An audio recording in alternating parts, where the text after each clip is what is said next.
All right, so you have my question. So we can all agree that we need IO science to be robust and reliable because our credibility is at stake without a robust science. If our science is not robust, obviously it has negative effects for both our academics and our practitioners.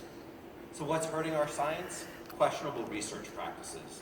As more talked about in the presidential address, QRPs come in many different forms, and while it might be disputable how often each particular one is occurring, what's not disputable that despite research being inherently incredibly messy, our published research is becoming cleaner and cleaner and cleaner.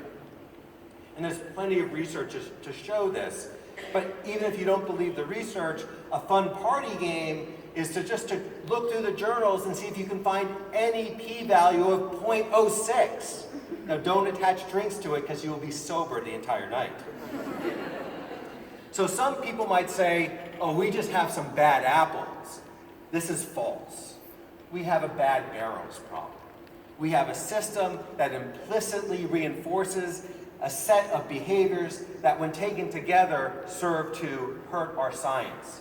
Well, like any systemic issue, there's lots of intervention points that could be tackled, and all are relevant, but there's one focus that I think is of particular importance, and that's the role of the editors.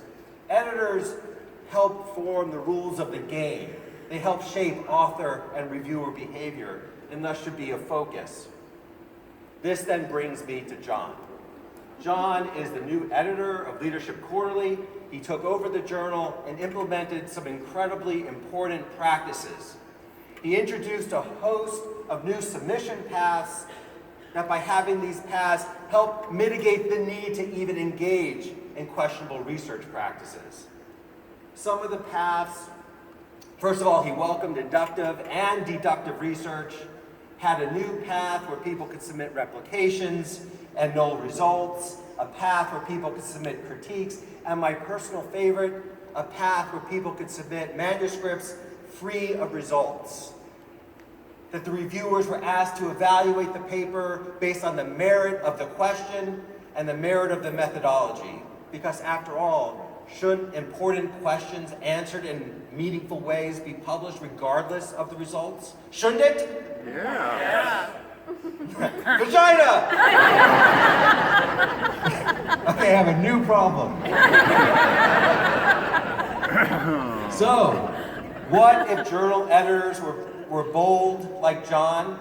Our science would be better, stronger, more robust, and truly self-correcting. So thank you, John, for being such a great steward of our science. Thank you.